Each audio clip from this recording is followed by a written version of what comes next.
그냥 가물가물합니다. 내 정답입니다. 그게 정답인데 다만 제가 여기서 그냥 일반 강의로 한 이유가 주역에 대해서 워낙 좀 정서적으로 좀 알려져 있고 그 속에 들어있는 그 의리학적 개념들이 너무 많이 이렇게 없어진 채 잘못 전달된 경향이 심해서 조금이나마 바로잡고자 좀 이렇게 한 강의입니다.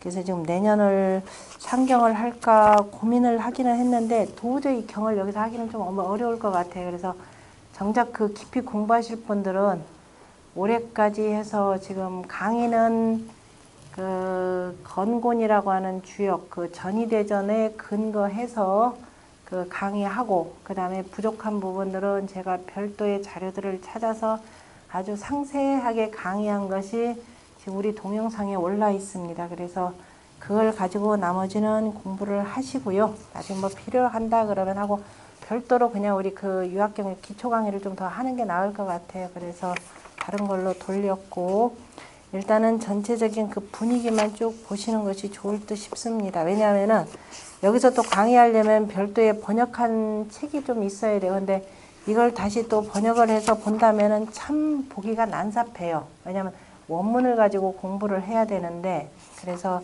원문 가지고 그냥 강의하기는 조금 어려울 듯 싶고 그래서 좀 보류를 했습니다. 그래서 내년에 대학 중용을 통해서 우리 어쨌든 주역을 공부한 내용들이 어차피 많이 들어가고 다시 한번 주역 공부를 웬만큼 좀 해놓고 나서 대학 중용 다시 보면 또 발견될 것들이 참 많을 겁니다. 그렇게 해서 대체하는 걸로 하고요. 정말 필요하시겠다 싶으면 공부하실 분들 일부 모이면은 제가 저희 사무실에서도 강의는 할 수 있습니다.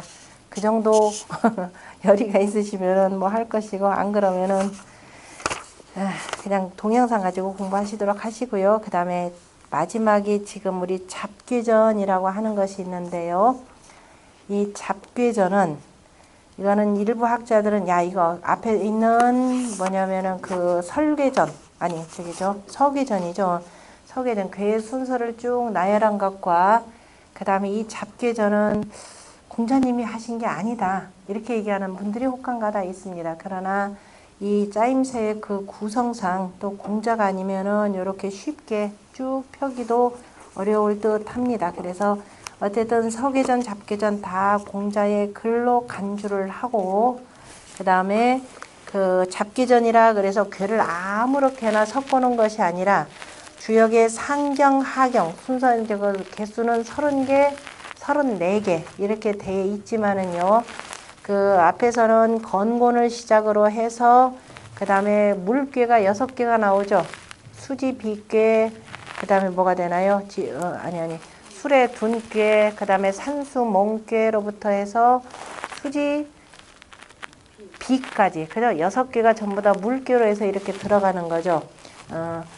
그렇게 하는데 이건 조금 순서를 바꿔가지고 기본적으로 도전괴 방식으로 해서 서로 짜여놓고 그래서 상경에 또 하경 속에 들어가 있는 글들도 있습니다. 어쨌든 도전괴 방식으로 쭉 배열을 하되 하경 속에 들어가 있는 내용들도 같이 섞어가지고 30개를 이루고 그 다음에 하경은 34개인데 역시 상경 속에 들어가 있는 것들 집어 섞어 넣으면서 바로 도전괴 방식으로 기본적으로 이루어져 있습니다. 뒤에 가면 조금 더 달라지는데요.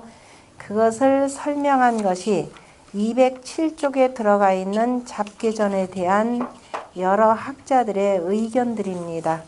그 중에서 나머지는 읽어보시는데 그 중에서 위에서 3번째 줄에 보시면은 자, 남원장씨왈 보면 일단 주자 것 한번 보는 게 낫겠죠. 왜 주자는 잡괴는 반대지 의니 이렇게 돼 있죠.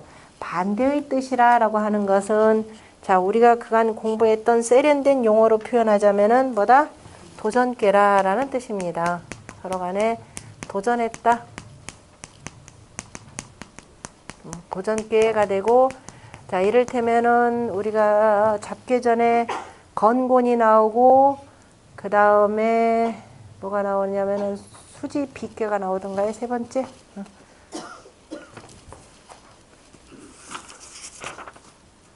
건곤이 나오고 비괴가 수지 비괴가 나온다. 비는 낙이요.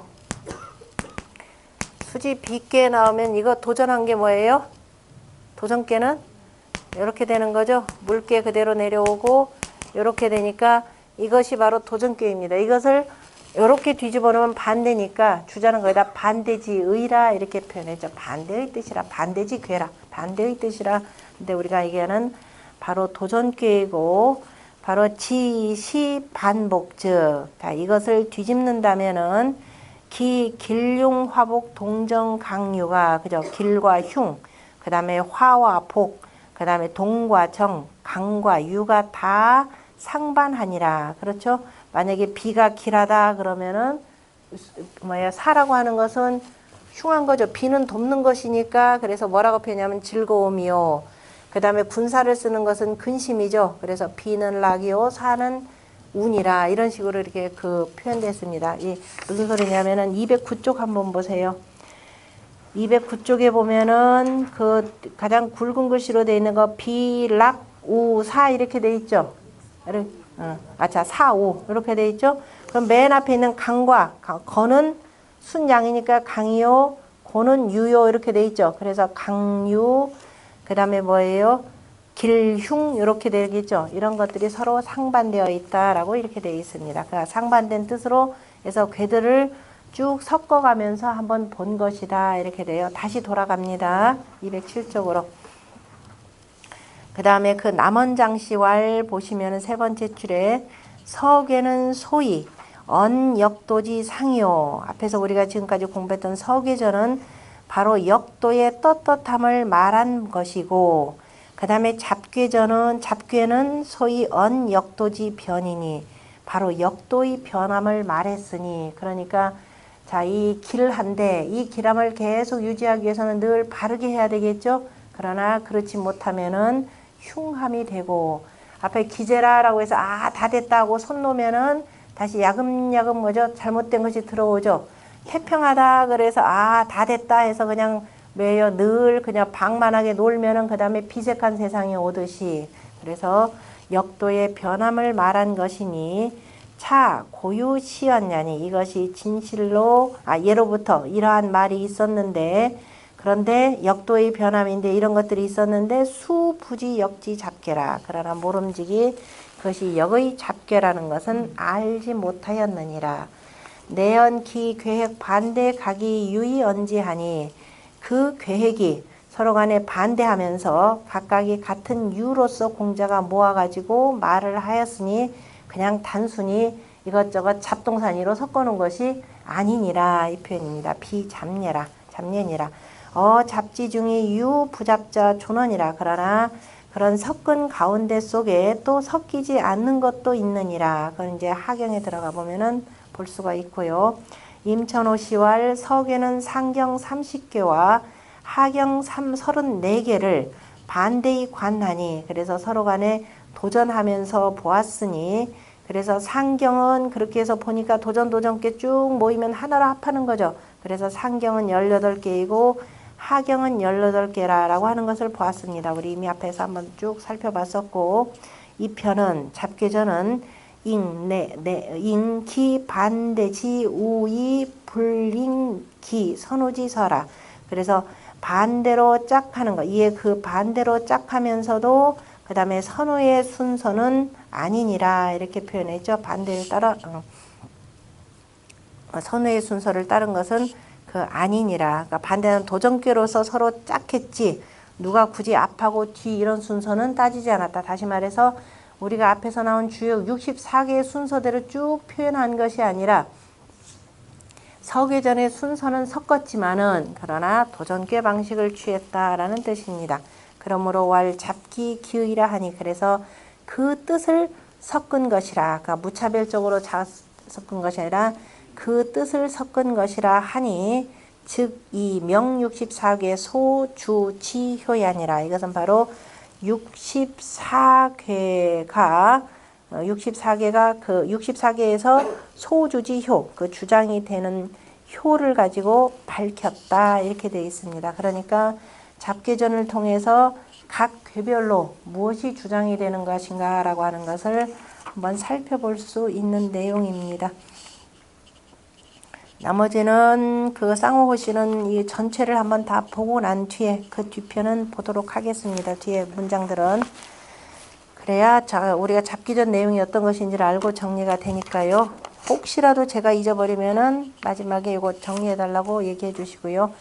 자, 잡기 전을 보면은 혹시 작은 책 이거 혹시 갖고 계신 분들은 제가 뒤에 보면은 잡기 전 배열도 1, 2가 있으니까요. 참조하시면서 보시면 좋고, 없으신 분들은 그냥 옆에다가 그려가시면서 보시면 돼요. 64개 이제 글 써놓으면은 자, 건은 강이요, 고는 유요 그러면 어떻게 해야 한다?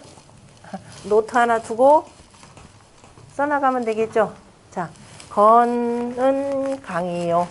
순양이니까 강이죠. 이건 전체를 들어서 표현했고, 고는 전효가 음이니까 유라 이렇게 표현했습니다.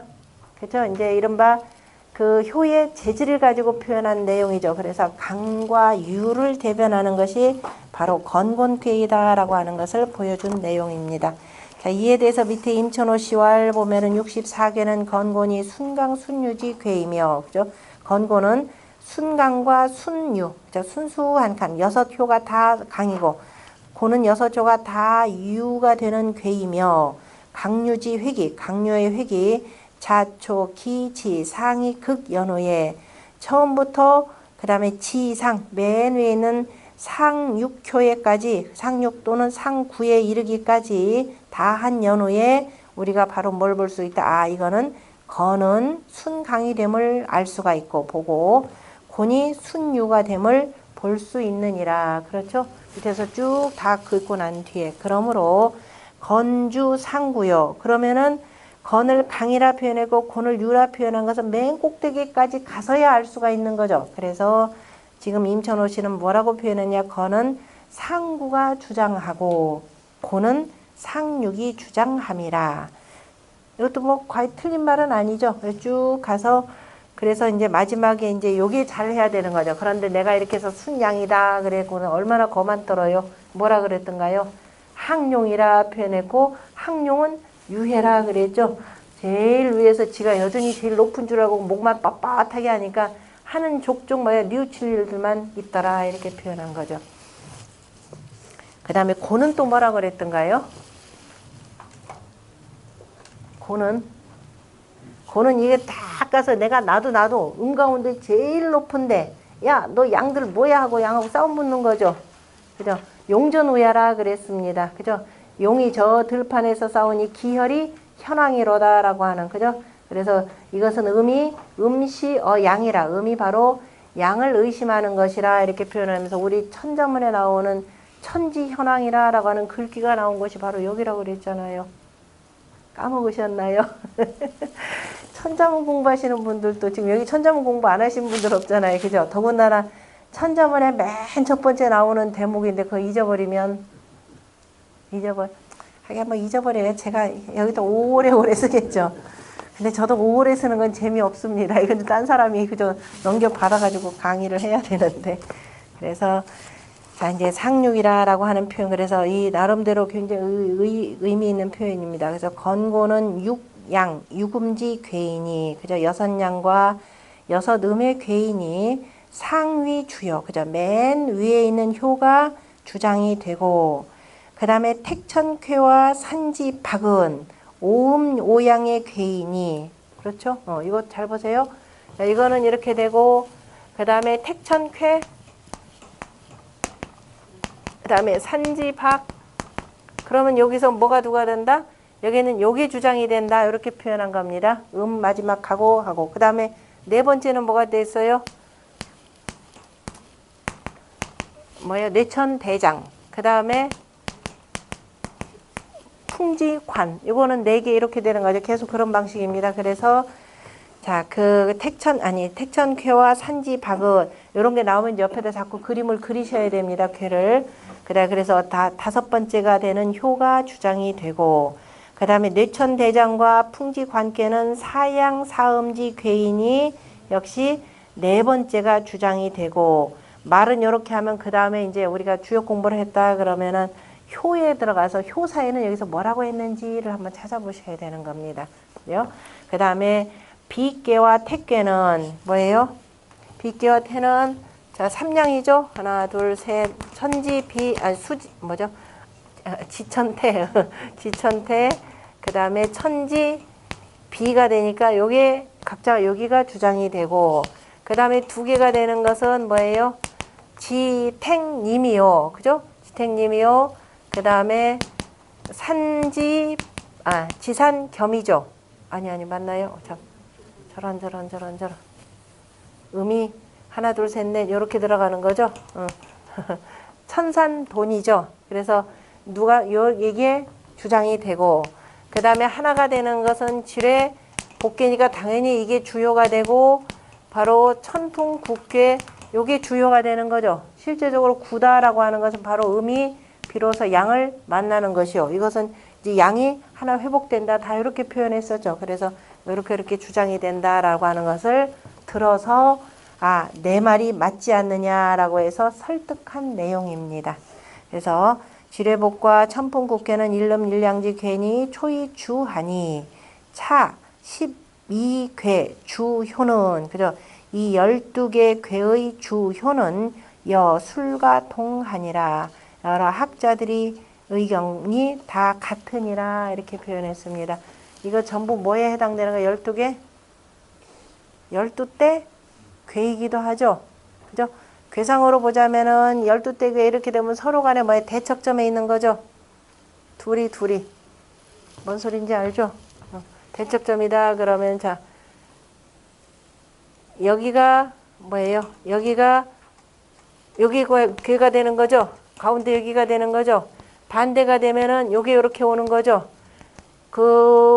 이게 4개가 이렇게 6개가 오죠. 그럼 요 대척점에 뭐가 와요? 중지, 곤괴, 곤월 이렇게 오잖아요. 그죠? 그래서 서로 간에 대척점에 있는 괴들로 표현하고 이걸 뭐라고 한다? 이 괴를 전부 다 뭐라고 한다? 12대 괴,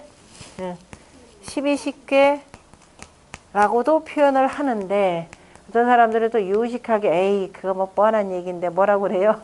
12벽괴 이렇게 표현하죠. 전체를 주관한다라는 임금벽이라는 의미에서 12벽괴 이렇게 표현합니다. 유식한 말로 이렇게 표현하자면 남들 못 알아듣게 하고 싶으면 이렇게 하고 에이 그래도 남들 알아들어야지 하면 12대 괴 이렇게 우리말로 해도 좋습니다. 그 다음에 그래서 이제 건곤이 나오고 그 다음에 천지자연의 도를 도와야 돼서 그런지 자 이제 지금부터는 괴의 순서도 여기다 써놓으셔야 됩니다. 건고는 안 잊어버리죠. 1번 쓰고 비는 고는 2번 써놓고 그 다음에 비락사오라 그랬죠. 비는 즐겁고 그 다음에 사는 근심이라. 비라고 하는 건 돕는 것이죠. 서로 간에 도우니까 즐겁고 그 다음에 사라고 하는 것은 뭐라 그랬어요? 무리사라 그랬죠. 무리가 되고 군사입니다. 그래서 군사를 일으키는 것은 근심이라. 비괴 몇 번째? 수지비괴 그거 적어놔라 이 소리 몇 번째? 64개. 에? 1번부터 10번까지 외워보세요. 중천, 건, 중지, 곤, 그 다음에 수레, 둔, 산수, 몽, 그 다음에 수천수, 천수송, 지수사, 수지비, 그 다음에 도우니까 풍천, 소추, 천택리 그렇게 해나가야 돼요. 그래서 64개까지 쭉 외웠어야 되죠. 그러면 비께는 몇 번째? 8번째. 그죠? 원래는 그 다음에 사께는 7번째가 되는 거죠. 그래서 수지비라 그러는 것은 이제 전쟁을 해서 마침내 그 임금이 맨 위에 있으니까 누가 모든 사람들이 다 돕죠. 도우니까 어떻다? 즐겁다 이 소리입니다. 그러나 저 밑에 가서 무리들을 이끌고 전쟁한다라고 하는 것은 참으로 어려운 일이죠. 그래서 근심이라 이렇게 우환이라 이렇게 되는 거죠. 나라에 우환이 있기 때문인 것이고 그 다음에 뭐 주요 관련으로 해서 임천호 씨 보면은 비괴 구호는 그죠? 이건 뭐 보나마나 이 얘가 주요가 되겠죠. 보나마나 얘가 주요가 되는 거죠. 그냥 이건 보나마나죠. 양 하나 각각 양 하나. 그래서 비괴의 구호는 거상하여 맨 윗자리 임금 자리에 보통 상이라라고 표현할 때는 두 가지 의미입니다. 맨 위에 있는 6번째 자리를 얘기할 수도 있고 여기 자리를 얘기할 수도 있고 그건 이제 앞뒤 관계 보면서 보시면 되고 그래서 제가 말씀드렸듯이 이 주역에 나오는 원래 글귀들은 그 주역의 괴만 좀 알면은 글귀는 오히려 해석하기가 훨씬 쉽습니다. 왜? 글이 잘 안 통한다 그러면 괴상만 잘 보면 되거든요. 그래서 이를테면 거상하였다. 만약에 비귀의 구호라는 걸 모르고 그저 구호 개념이 뭔지도 모르고 거상이라 그러면 도대체 어디 자리에냐 이 소리죠. 그냥 윗자리다. 이건 주역은 정확하죠. 5번째 자리 여기서는 이렇게 되는 겁니다. 그냥 만약에 6이 윗자리에 앉았다 그럼 뭐라고 그러겠어요? 6이 윗자리다면 상 6이다 이렇게 되겠죠. 그래서 이 괴상을 보시면 되고 그다음에 그래서 윗자리에 있으면서 위현비지 주라. 그래서 현비의 주장이 되느니라. 현비라고 하는 표현은요. 수지 비괴 구호효에 대해서 바로 주공이 쓰신 표현입니다. 현비라 이렇게 표현했어요. 5번째 자리는 우리가 몰래 숨어서 돕는 사람이 아니죠. 이 임금은 천하 만민의 가장 높은 자리에 있는 사람으로서 나타나서 그죠? 자기 자신을 드러내서 나 이렇게 정책을 발표하면서 국민들의 복리 증진을 위해서 노력하겠습니다 하면서 정책을 위반하는 거죠. 그렇게 해서 구체적으로 해서 드러내는 거니까 이것이 현비라 이렇게 되는 겁니다. 드러내서 그죠? 드러내서 나타나서 돕는 것이라. 나타나는 것에 돕는 것에 주장이 되느니라, 주인이 되느니라 또는 군주가 되느니라 다 통하죠. 5번째 자리니까 그러므로 낙이요 즐겁고 왜? 내가 떳떳하게 마침내 새 나라를 건설해서 새로운 정책들 그간의 백성들을 억압했던 정책들을 다 폐하고 그죠? 그 백성들을 위한 정책들을 펴기 때문에 바로 군주도 즐겁고 따르는 모든 백성들도 즐겁고 그래서 즐거움이요. 그 다음에 지수사교의 구이효는 거하하여 아랫자리에 거처한다 라고 하는 것은 여기서 거상 거하에 좀 더 정확하게 표현하자면은 상괴가 되는 거죠. 거하면 하괴, 하괴의 2번째 자리에 거처하여 이렇게 되는 거죠. 그래서 구이는 하괴에 거처하면서 위행사지 주라 바로 군사를 행하는 주장이 되느니라. 그러므로 군사를 행한다 라고 하는 것은 아무리 좋은 전쟁이고 훌륭한 세상의 전쟁에 훌륭한 전쟁은 없습니다. 그죠? 부득이한 경우에 치르는 것이기 때문에 그래서 근심이라 이렇게 표현했습니다. 자 순서는 뒤바뀌어 있지만 8번째가 나오고 7번째가 뒤로 가 있지만은 바로 즐거움을 먼저 하고 근심을 뒤로 미루었다라고 하는 것을 볼 수가 있는 거죠. 그래서 이 얘기는 공자가 너무 즐거운데 일락하게 되면 방일함에 빠지게 되면 또다시 근심이 온다라고 하는 것을 대비시켜서 표현했고요. 그 다음에 지택님과 풍지관계. 지택님 몇 번째인가요?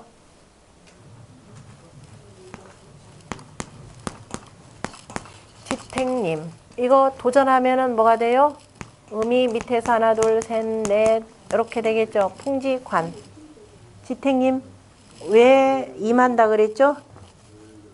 일났죠.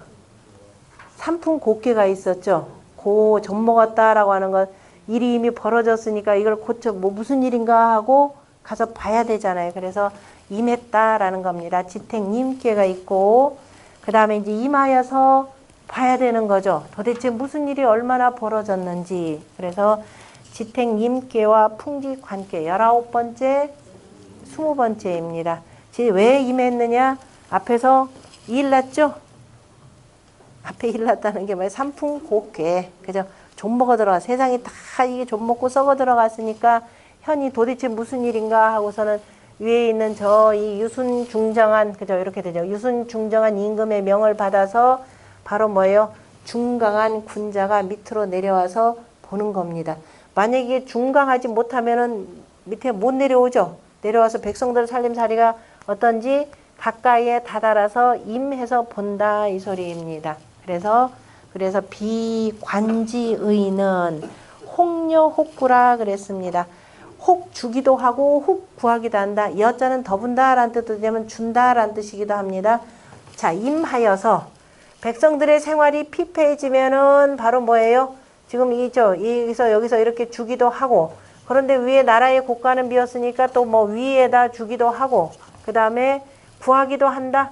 내가 그저 이렇게 해서 지금 저 위에 이 군주가 어떻게 하느냐에 따라서 이것을 보면서 어떻게 돼요? 더 요구를 하든가 아니면 뭐 철회를 하든가 이렇게 되는데, 그래서 혹 주기도 하고 여기서 이렇게 해서 주기도 하고 아니면 혹 위에서 가서 구하기도 하고 이런 상태입니다. 그래서 임관지의는 그래서 이 여기 보면은 임관지 의는 혹여 혹구라, 혹 더불어 하기도 하고 혹 구하기도 한다, 또는 혹 주기도 하고 또는 혹 구하기도 한다. 둘 다 같이 쓰이는 뜻이고요. 이야 인물왈 여요 이렇게 되죠.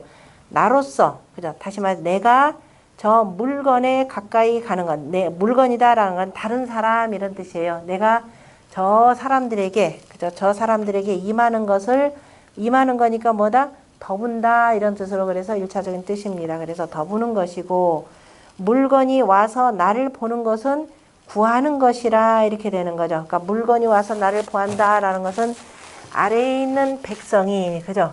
아래에 있는 백성이 저 위에 있는 저 위정자들이 지금 무슨 짓을 하는가 이렇게 보는 겁니다. 자, 관이라고 하는 표현은, 관은 임한다라고 하는 거, 임한다부터 보면은 일한다는 신하 신자가 되는 거죠. 신하신이, 그죠? 이 신하가 위로부터 유고의 임금의 명을 받은 신하가 밑으로 이렇게 내려와서 음양짝이 되잖아요. 그죠? 그래서 밑으로 내려와서 이 모든 만민의 생활이 어떤지 인품이 되는 거죠. 만민의 생활이 어떤지를 살피는 것이 바로 임입니다. 그러니까 나로서 저기에 임하는 것이니까, 내가라고 하는 것은 구의가 바로 초구에게 가까이 다다르는 것이요. 그 다음에 저 물건이 나에게, 그죠? 나를 와서 보는 것 이렇게 표현했나요? 물건이, 그죠? 와서 나를 본다라고 하는 거니까, 물건이 와서 나를 본다라면 지금 실은 관하생이라는 표현인데요. 내 생김새를 본다 뭐 이렇게도 표현하고, 여기가 와서 여기를 본다 이런 뜻도 되는데요. 실은 글자를 잘 보면은 관자는 이렇게 되는 겁니다. 관자를 파자한다 그러면 새가 이 풀초니까 덤불 속에서, 그죠? 덤불이다라면 둥지가 되는 거죠. 땅이 있죠. 땅이 있고 땅 위에 이렇게 해서 둥지를 만들어 놓은 거죠. 나뭇가지나 이파리 갖다 놓고 그 속에 이렇게 숨어가지고 두는 빠꼬미 속에서 이렇게 보면서 바깥으로 보면 바람이 흔드니까 흔들흔들 하잖아요. 빠시락빠시락 하고 뭐 자꾸 움직이니까 어떤 놈이 지금 이렇게 왔다 갔다 하나, 내가 나가서 먹이를 먹을 만한지 아니한지를 지금 찾아보는 겁니다. 그것이 관하는 거예요. 그래서 관이라고 하는 것은 두 가지 뜻입니다. 아래가 저 위를 살피는 것이죠. 아래 백성들이 저 위에 위정자들이 무슨 짓을 하는가 가만히 살피는 것이 되고, 또 위정자는 위정대로 내가 과연 정치를 잘했는지 백성들이 나를 어찌 평가하는지를 보는 겁니다. 그래서 관괴, 풍지 관괴 뭐라고 표현했느냐 하면은 관수의 불천이라 이렇게 표현했죠. 세숫대에다가 손을 잡고 아직 제사를 지내지 아니한 것. 그러니까 백성들이 위정자를 볼 때는 바로 그러한 것. 그러니까 제사 지내기 전에 그 모습이 대단히 정성스럽죠. 이미 제사 지내고 나면서 뭐 술 따르고 뭐 하면서 이제 정신이 조금씩 흩어져 나갑니다. 그러나 제사 지내기 그 직전에 정신을 딱 못 두고 있는 상태가 가장 정성스러운 상태입니다. 그러니까 백성들이 너의 그 정성스러운 모습을 보고, 그러니까 일을 시작하기 전에 그러한 정성이라면은 나라를 잘 이끌 것이다 이렇게 표현하는 겁니다.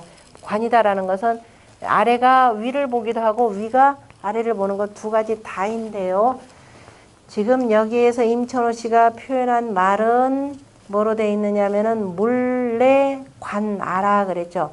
물건이 와서 관나, 나를 보는 것이 바로 구함이라 그랬는데, 제가 이거를 조금 원래 온다라고 하는 것은 위에서 아래로 오는 것이 오는 거죠. 아래가 위로 가는 것은 왕이라 하는 것이 되고, 이건 온다라는 건데, 지금 여기서 표현한 것은 뭐예요? 여기가 위로 가서 이렇게 표현하는 거죠. 그런 뜻으로 표현해서 조금 정확한 표현은 아니네요. 그러니까 물건이 와서 바로 나를 보는 것을 구함이라. 혹자가 말하기를 이 괴, 여기서 본이 그랬으니까 이 본이 지금 요 표현은 주자의 해석입니다. 죄송. 이건 주자 해석이죠. 혹자가 말하기를 두 괴의 혹괴에 여구의 뜻이 있다 그랬습니다. 혹괴에 여구의 뜻이 있다? 준다. 혹괴는 뭔가? 여기서 혹괴는 뭐예요? 맨 위에 거, 맨 아래 거 빼가지고 위에 있는 세 개를 위에 걸로 두고 아래에 있는 세 개를 아래 개로 두는 거죠. 그래서 임괴에 여기는 요게 되는 거죠. 그 다음에 여기에 괴는 뭐가 되나요? 산지 하나 더 하고 해야 맞죠. 하나는 지뢰 복이 되고 회복해서 온다라는 것이 되고 이거는 이제 다 깎여서 간다라는 거죠. 그럼 뭐가 주고 뭐가 오는 거예요? 구하는 것이래요. 여구 그랬는데 이것이 주기 시작하는 건가요? 이거는 구하는 건가요? 맞아요. 양이 이제 회복돼서 점차 커지는 것이 되고 맞아요. 제가 보기에는 별로 이 뜻은 맞는 것 같지는 않은데 어쨌든 두께 어쨌든 이거 혹자는 이런 뜻이 있다라고 하느니라. 임천호 씨와 보면은 자 임천호 씨는 이제 주유를 가지고 설명하니까 임괴 그죠? 그 임괴의 구이효는 두 양이 점차 자라서 제 상지음 불감이 세하니 자 위에 있는 그 다음에 뭐예요? 음이 그죠? 음이 감히 세력으로서 하지 못하니 그러니까 양이 점차 하면서 양음들이 지금 위세를 부릴 상황들은 아니더라 이렇게 표현한 겁니다. 그래서 임지여지하여 그래서 다다라서 주고 그러니까 임괴에는 바로 여라는 뜻이 들어가 있고 그 다음에 이삭이 상진하고 그 위로 나아가는 것을 기다리고 그 다음에 풍지관계 육사유는 내음이 이성이나 그죠? 이미 다 성해졌지만은 연이나 그러나 부진핍 범량하고 성이기는 하지만 위로 있는 두 양을 감히 범하지는 못하고 이 통솔 삼음하여 아래로 새 음을 통솔하여 그 다음에 아랫자리에 거처하면서 이로써 구호의 중정한 도를 보면서 구하느니라. 그래서 위에 있는 구호가 아래로 뭔가를 베풀어 주기를 기다린다 이렇게 표현을 했습니다. 그래서 임이라라고 하는 것은 양이 자라나면서 그죠 이 음에게 뭔가를 베푸는 것이 주는 것이고 그 다음에 관이라라고 하는 것은 그 밑에 있는 그 음들이 바로 저 구호에 있는 양에게 구하는 것이라 이렇게 표현을 했습니다. 그 다음에 둔괴가 있죠. 둔은 나타나다라고 표현하니까 현이라고 표현합니다. 현이 불실기 거요 몽은 자비절하. 둔은 몇 번째인가요? 이건 제일 쉽죠. 건곡은 다음에 술의 둔이요. 그 다음에 산수 몽이 되는 거죠. 자, 술의 둔이요. 그 다음에 산수몽이요. 이건 순서대로 돼 있죠. 세 번째, 네 번째. 그런데 둔이라고 하는 것은 뭐라고 표현했냐면은 나타나되 부실기거요.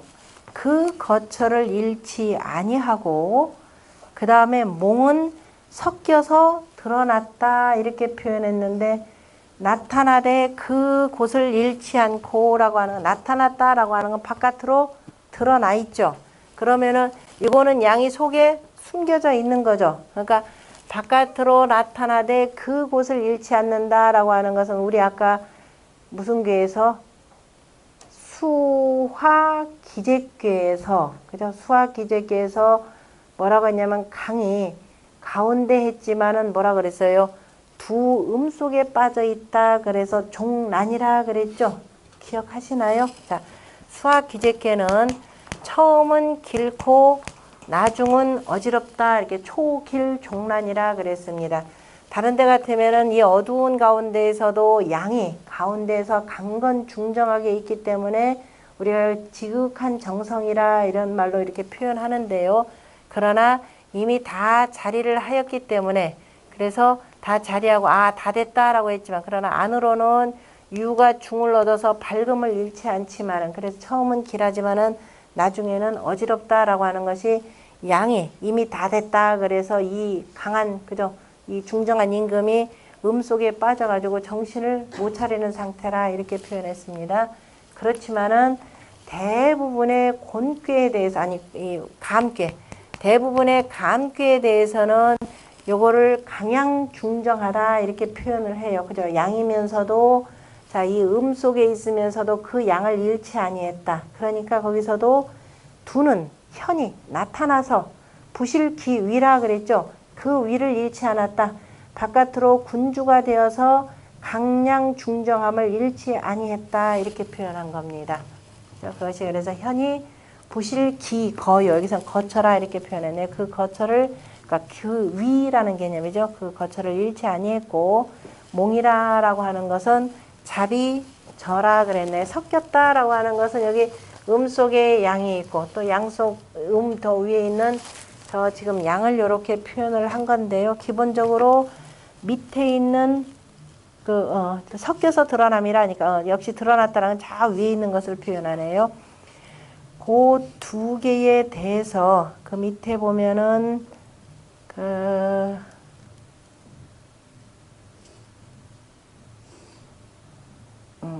드러났다니까 저니까 산꾀가 맞고, 그 다음에 그 임천호 씨 걸로 보시면은 뭐 주작껏 다 표현해도 상관없는데, 임천호 씨 보면은 둔꾀와 몽꾀는 개 이양지 괜히 둘 다가 뭐예요? 양의 괴라 이렇게 표현했죠. 위아래 이거 장남꾀, 위에 중남꾀, 역시 소남꾀, 중남꾀니까 전부 다가 다 양양이 되는 거죠. 그러니까 두 개 전부 다 양인데 둔꾀 구호요는 현어 상꾀 이음지 중이 위 주하고 그렇게 되죠. 상꾀에 있는, 다시 말해서 물꾀에 있는 가운데 속에서, 그죠? 물꾀의 그 가운데, 다시 말해서 육사와 상육의 가운데에 이렇게 되는 거죠. 육사와 상육의 가운데에서 나타나서 그 다음에 주장이 되고, 기하일량즉 그 아래에 있는 진꾀의 초구효인즉 동어 감험지 내의 고수라. 그래서 감험의 그 속에서, 물꾀 그 아래에서, 그죠? 물꾀 아래에서 지금 움직이는 거죠. 물꾀 아래에서 움직이면서 그 다음에 지킴을 단단히 하니라. 그러므로 부실기거요. 그러니까 여기서는 지금 임천호 씨 같은 경우는 현이라라는 말은 구호를 가지고 표현했고, 부실기거라라고 하는 것은 초구를 가지고 설명을 했네요. 그죠? 이거 두 개를 다 표현했고, 그 다음에 산수몽꾀는 구이는 잡어 하계 이중 이음지 중이 위 주하고, 그죠? 아래에 있는 두 가운데에서 섞여 있고니까 이거는 바로 구이를 표현하는 거죠. 이걸 가지고 주장이 되고, 그 다음에 그 위에 있는 상꾀, 다시 말해서 간꾀가 되는 거죠. 산꾀 한 양인즉, 그러니까 상구가 되는 거죠. 상구인즉 지어 감엄지 외의 광명이라 그랬습니다. 물결의 저 바깥에 간이니까 그쳐서 이렇게 되는 거죠. 그쳐서 바로 광명한 데서 그쳐 있다 이렇게 표현을 했습니다. 그러므로 저라, 그러니까 잡이라라고 하는 표현은 구이를 표현하고 저라라고 하는 것은 상구라 이렇게 표현한 걸 알 수가 있겠죠. 이건 임천호 씨 의견입니다. 그 다음에 감은 양함어 음중지 일야라. 물감이라고 하는 것은 양이 가운데에, 그죠? 가운데 일이라고 하는 것은 바로 양입니다. 그죠? 속에 그저 하나가, 여기서 그저 하나가 빠진 것이고, 빠진 것이라. 현이라라고 하는 것은 양재 상꾀지 천이 위 현일세요. 윗개의 하늘에, 그죠? 하늘에 있으면서 위가 나타났다. 윗개의 하늘이라라고 표현할 때는 항상 상, 중, 하에서 아래는 땅이요, 위는 사람이요, 위는 하늘이다 이렇게 표현하기도 합니다. 그래서 저 하늘에 그저 하나가 그것이 나타난 것이라 이렇게 표현했죠. 위가 나타났기 때문이고, 그래서 양이기 때문이고, 섞였다라고 하는 것은 양재 하계지 지 위 암야일세라. 양이, 그죠? 아래괴, 아래의 땅에 있으면서라고 하는 것은 땅은 효로 표현하자면은 초효와 이효를 표현하는 거죠. 그래서 초효와 이효에 있으면서 자리는 자, 음으로 어둡기 때문이라 이렇게 표현했습니다. 자, 이거 임천옷이었고 그 위에 가서 이제 주작가 한번 봅시다. 주자는 이제 상괴와 하괴를 가지고만 표현하는데요. 둔괴 같은 경우는 아래는 진괴가 되고 위는 물괴인 감괴가 되는 거죠. 그래서 진과 진이 감을 만나서 어떻게 된다? 진동하니라 이렇게 표현했죠. 여러분 이제 처음에 공부할 때는 진이 할 땐 이렇게 갖다 위에다 써놔야 되는 거죠. 진이 감을 만나서니까 감괴는 또 이렇게 써놓죠. 감을 만나서니까 두 개 합쳐서 쓰면은 어떻게 돼요? 요게 되는 거죠. 진이 감을 만나서, 그죠? 그러면은 감을 만나서 물 속에서 우릉우릉 하는 거죠. 물 속에서 우릉우릉 하는 겁니다. 그래서 우릉우릉 한다. 그럼 진이 감을 만나서 우릉우릉 한다라고 하는 건 여러 가지 의미가 되겠죠. 물 속에서 이른바 뭐예요? 지진이 일어나는 거, 해일도 이런 걸로 표현할 수가 있고, 또 봄비가 오는데 어떻게 돼요? 땅 속에서 뭐예요? 싹들이 그저 움직이는 이 모습이기도 하고, 그래서 술의 둔, 그런데 이제 우리가 술의 둔이라고 하는 거, 이건 농사 짓는 사람들이 만들어낸 거니까 어떻게 돼요? 그 봄비를 맞아가지고 땅 속에 있는 씨앗들이 막 흔들흔들 하면서 지금 싹 틔우면서 올라오는 이 모습이죠. 처음 둔이라고 이렇게 표현했습니다. 처음 둔이 되고, 싹이 다 이제 힘이 생기면 어떻게 돼? 싹날철해서 이렇게 나오는 거죠. 그래서 뜻은 여러 가지로 표현하기도 하고, 그래서 주자는 지금 이렇게 해서 그 현하대, 그러므로 진동, 이렇게 우릉우릉 움직이면서 이제 조금 이렇게 빠끔이 요만큼 이제 뭐 좀 나오는 거죠. 빠끔이 이렇게 내밀면서, 그 다음에 나타나되 감험 불행야여. 그러나 감은 험하여서 아직은 나오지 못하는 거죠. 땅 속에서 우리가 입춘 해가지고서는 이제 정월달에 입춘절이 이렇게 들어오기는 하지만은 아직은 추워서 어떻게 돼요? 못 나오는 거잖아요. 그죠? 그래서 그 아직은 바깥은 겨울 기운이 많으니까 그래서 행하지 못하고, 산수 몽께는 가무간하니, 그죠? 물개가 그 다음에 산을 만났으니, 그래서 뭐예요? 산수몽이 되는 거죠. 역시 아까 방식대로 계속 쓰시면 됩니다. 감유매요. 감이라고 하는 것은 유매하다 그랬죠. 어둡고 어두운 것이고, 극하고 어두운 것이고, 가는 광야라 이렇게 표현했습니다. 그러니까 어둡고 어두우니까 잡이 섞여서 나타났다 이런 표현입니다. 혹자는 왈 둔이 초언이요 몽이 이언이라. 둔께는 바로 초효를 가지고 말한 것이고, 그 다음에 몽께는 두 번째 효를 가지고 말했다라고 하는 건데, 그냥 참고 삼아서 보세요. 참고 삼아서 쭉 보시면 되고, 그 다음에 진께 지는 기하여 가는 지하라. 지는 자 중래 진께죠. 중래 진께 어디서 와요? 저는 하경에 있는 거죠. 하경의 쉬운 한 번째가 되는 거죠. 51번째. 중래 진께요. 진이다 그러면 땅 속에서 지금 우릉우릉 되는 것이 되고, 때로 표현하자면 봄이죠. 그러니까 봄은 모든 싹들이 올라오는 거니까 지는 기하요 이렇게 표현했습니다. 이것이 도정된 거는 쉬운 두 번째가 되는 중산 간께가 되는 거죠. 산이라고 하는 건 흙이 쌓여가지고 마지막에 이렇게 돼서 그쳐 있는 거니까, 간이라고 하는 것은 바로 그침이라 이렇게 표현했습니다. 그러니까 하나는 일어나는 것, 하나는 그만두는 것, 그죠? 그친 것 이렇게 표현했습니다. 간은 그친 것이요. 그 다음에 손귀와 익을 표현했죠. 손익 하면은 무슨 손? 산택손이죠. 산택손. 산 위에서 물이 흘러내리면서 연못물을 채워주는 것이 바로 손귀예요. 몇 번째? 41번째가 되는 거죠. 그 다음에 이것이 도전된 것이 바로 풍래 익괴입니다. 바로 나를 덜어서 위에다 보태주는 것이고, 자, 위에가 풍성하니까 그 나라의 곳간을 열어서 백성들의 살림살이를 돕는 42번째 풍래 익괴입니다. 그래서 그 손과 이기라라고 하는 것은 성쇠의 시작이라 이렇게 표현했네요. 성쇠라고는 손이라라고 하는 것은 실은 쇠한 거죠. 그 이른바 정치 권력이 쇠한 것이요. 그래서 밑에 백성들이 위를 잡고 이렇게 돕는 것, 나를 덜어내서 돕는 것이 되고, 그 다음에 이기라라고 하는 것은 나라가 이제 풍성하여서 이제 성대한 것이라 표현했습니다. 그러나 손이기라라고 하는 건 역시 서로 간에 대비되는 거죠. 내가 손하기 때문에 익할 수 있는 것이고, 익하기 때문에 손하는 것이라 이렇게 표현을 할 수가 있는 겁니다. 손의 주효는 뭘까요? 손귀의 주효는 양인 구이효가 되겠죠. 얘가 덜어서 위에다 주는 것이 되고, 이기다 그러네요. 군주가 되니까 군주가 덜어서 바로 아래에다 주는 괴가 되겠죠. 진괴와 간괴의 주효는 뭐 두말할 나위 없이 뭐가 되겠어요?